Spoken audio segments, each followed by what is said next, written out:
కావ్యకంఠ గణపతి ముని అరుణాచలం వెళ్లారు, తిరువన్నామలై వెళితే వారితో పాటు వారి తమ్ముడు కూడా వచ్చాడు. ఆయనకి జఠరాగ్ని ఎక్కువ.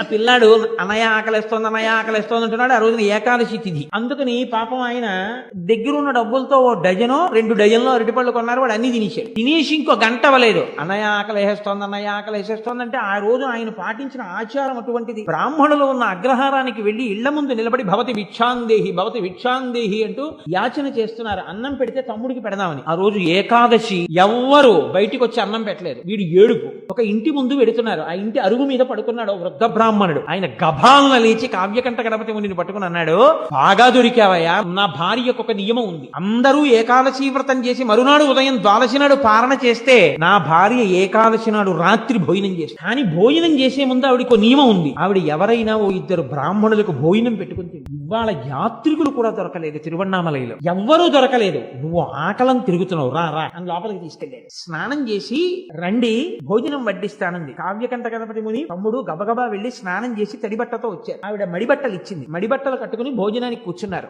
షడ్రసోపేతమైన భోజనం పెట్టింది ఆవిడ. భోజనం అంతా తినేసిన తర్వాత పెద్దలు ఇంటికి భోజనానికి వస్తే చందనం పెట్టాలి పక్కన. వారు భోజనం అంతా అయిపోయిన తర్వాత చందనం చేతికి రాసుకుని లేవాలి. ఇప్పుడు ఆవిడ చందనం పెట్టింది. కావ్యకంఠ గణపతి ముని తమ్ముడు చందనం రాసుకున్నారు. ఆవిడ తాంబూలం ఇచ్చి, వీళ్ళు కడుపుల నిండా తినేశారేమో, కళ్ళు పడిపోతున్నాయి, అమ్మా ఇంకా ఎక్కడికి తిరగలేము, ఇవాళకి అరుగు మీద పడుకుంటామమ్మా అన్నారు. పడుకోండి అని తలుపేసి పడుకుని నిద్రపోయారు. ఆ పడుకున్న నిద్రకి సూర్యోదయం అవుతుంటే తెలివొచ్చి ఇద్దరు ఒక్కసారి నిద్ర లేచారు.